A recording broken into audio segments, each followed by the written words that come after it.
Bonjour à tous. Donc, nous nous retrouvons pour vous accompagner avec une vidéo pour vous accompagner dans le chapitre 18, les 4 premières pages du chapitre 18 d'intégration. Nous allons parler dans ce chapitre d'intégrale. Et l'intégrale, pour pouvoir la définir, nous allons avoir besoin de la notion de primitive que nous avons utilisée définie et travaillée dans un chapitre précédent.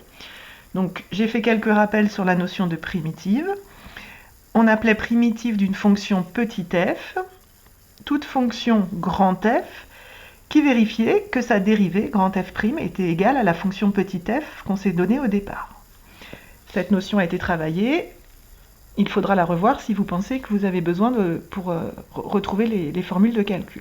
J'insiste sur le fait qu'une primitive est une fonction.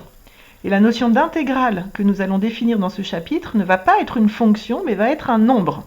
Donc bien faire attention entre la nature entre une fonction et un nombre, point crucial dont je parle assez souvent. Une proposition que j'avais écrite aussi dans les premiers chapitres, qui ne prenait pas beaucoup de sens pour vous parce qu'on n'avait pas encore fait la continuité, qui vous disait que si f est continu, si petit f est continu, cela suffit pour dire qu'elle admet une primitive.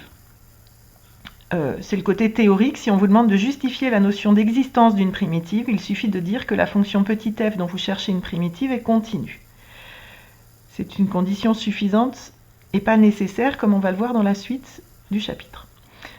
Avant de voir cela en détail, je vous ai remis les tableaux des primitives usuelles. Donc je vous invite à mettre sur pause et à les remplir, vérifier si vous les connaissez bien.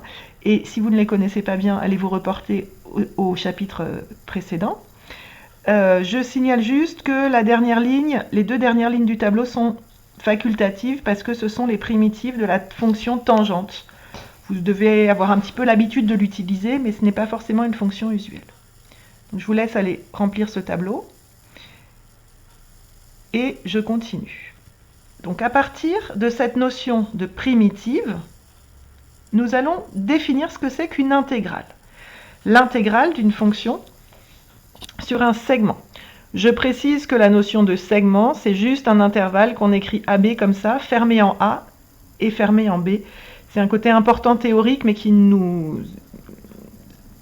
dans lequel on sera toujours, donc ne vous embêtez pas trop avec ça. Donc comment définir l'intégrale d'une fonction continue sur un intervalle AB? Je donne la définition. Je prends deux réels quelconques, A et B. Petite précision, on n'a pas besoin forcément d'avoir A plus petit que B. Le A, ce sera ce qu'on va mettre en bas de la borne et le B en haut. Il n'y a pas besoin que A soit plus petit que B. On sera très souvent dans ce cas-là, mais ce n'est pas obligatoire. Je prends une fonction f continue sur AB. Donc d'après la proposition que j'ai rappelée tout à l'heure, je sais qu'elle admet une primitive et donc une infinité de primitives. Et j'appelle f une de ces primitives. Ce que je vais appeler comme étant l'intégrale de la fonction f entre a et b, ça va être un nombre réel. Attention, pas une fonction, un nombre, donc 3, 4, 7, en demi, noté avec une notation un petit peu bizarre dont je vais parler tout à l'heure, qui est définie comme étant, donc j'ai ma fonction petit f qui est là, je vais chercher une primitive de petit f, et quand je l'aurai trouvée, je vais calculer la différence entre la primitive calculée au point B moins la primitive calculée au point A, où les A et les B sont les bornes qu'on a mis dans l'intégrale, dans le symbole un petit peu bizarre là, en bas et en haut. Donc un f de la borne du haut moins f de la borne du bas. Comme on doit d'abord se concentrer sur la recherche d'une primitive, puis sur un calcul de valeurs de primitives en un point et une différence, on va séparer le travail en deux étapes et pour cela utiliser la notation suivante. Avant de faire la différence entre f de b et f de a, vous vous concentrez sur la recherche d'une primitive grand F de petit f. Donc on utilise cette notation-là avec les crochets pour dire d'abord, je prends ma fonction petit f et je mets une de ces primitives dans les crochets. Je réfléchis juste à ça dans cette étape-là. Et dans l'étape suivante, je remplace la variable x par b moins la valeur grand F de A. Avant de faire quelques petits exemples et quelques petites propriétés, je rappelle ce que j'ai dit tout à l'heure. La continuité de f va être une condition suffisante qui va suffire à l'existence d'une intégrale. Elle n'est pas, attention je me suis trompée là, elle n'est pas nécessaire. Ce n'est pas obligatoire pour une fonction d'être continue pour qu'elle ait une primitive. Il existe des fonctions non continues, il y a une erreur aussi ici, qui ont une intégrale, mais on n'en parlera pas beaucoup cette année. Donc vous embêtez pas trop avec ça. C'est juste, si dans un exercice, on vous demande de justifier que l'intégrale existe, vous avez juste à vérifier que la fonction est continue sur l'intervalle AB où on veut intégrer. C'est tout. Alors, première question naturelle qui va se poser. J'ai dit qu'il y avait une infinité de primitives et j'en choisis une. Et donc évidemment, pour que la définition ait un sens, il va falloir que si je choisis une autre primitive, je trouve le même résultat. Sinon, la définition n'a pas de sens. Et donc la première proposition dont on va parler, c'est le fait que la valeur de l'intégrale d'une fonction petit f entre a et b ne dépend pas de la primitive choisie. Pour une fois, on va faire la démonstration. Comment faire la démonstration? Je me fixe une fonction petit f continue sur AB fermé. Je sais qu'elle admet une infinité de primitives. Et donc j'en appelle deux, grand F et grand G. Et je vais faire le calcul une fois avec grand F, une fois avec grand G. Et je vais vérifier que je trouve bien la même chose. Évidemment, tout repose sur le fait que cette infinité de primitives qu'on va connaître ont quand même une propriété l'une par rapport à l'autre. C'est que, évidemment, elles sont égales à une constante près. Ça signifie que j'arrive à trouver une constante C. J'écris pour une fois un petit peu avec les quantificateurs, hein, pour vous habituer. Je trouve une constante C telle que, dès que je vais prendre un x dans AB,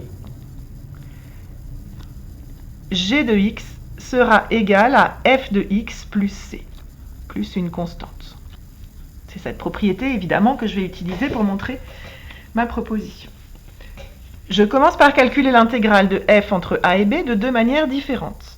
Alors, j'utilise la notation, j'en parle juste après la démonstration. Donc, intégrale entre a et b de f de x dx égale, premier calcul, donc je mets des crochets avec le a et le b, et je mets ici une primitive de petit f.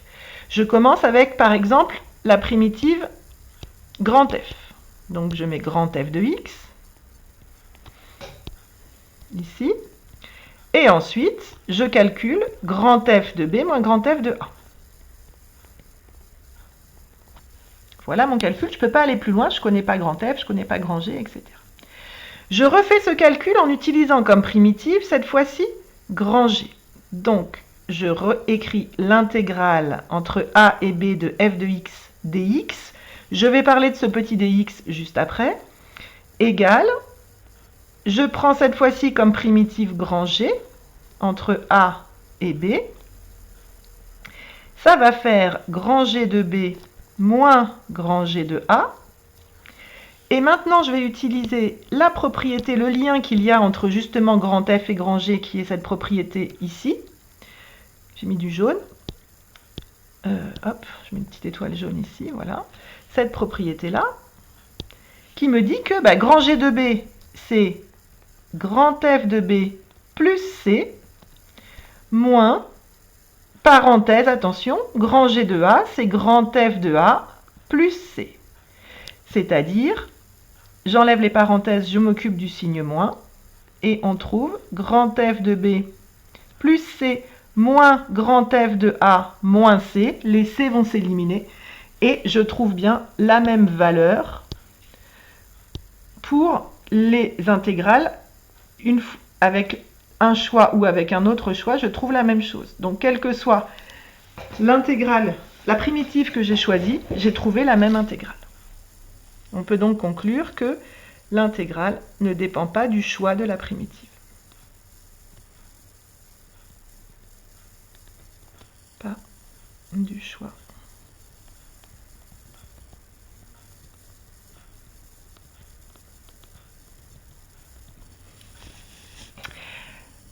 Donc je parlais de ce petit choix de dx. Qu'est-ce qu'il signifie? En fait, pour vous, dans cette écriture intégrale de a à b de f de x dx, là par exemple cette écriture que j'ai utilisée dans la définition, ou même cette écriture qui est là, d'accord, le symbole intégral, l'espèce de i, je regardais en bas de la démonstration qu'on vient de faire, cette écriture-là, entre a et b de quelque chose dx, vous n'avez pas le droit d'écrire l'intégrale toute seule ou le dx tout seul. L'écriture intégrale avec le dx, ça va ensemble, et le dx est indispensable pour vous dire par rapport à quelle variable on va intégrer. Pareil comme quand on doit dériver, on doit dire par rapport à quelle variable je dérive, et donc ce dx est indispensable pour pouvoir savoir par rapport à quelle variable on intègre. Donc là, j'intègre par rapport à x, ce qui va être écrit ici, dans les pointillés. D'accord? Nous verrons ça dans les exemples ultérieurs. Voilà la fin de cette petite vidéo qui vous donnait la définition d'une intégrale.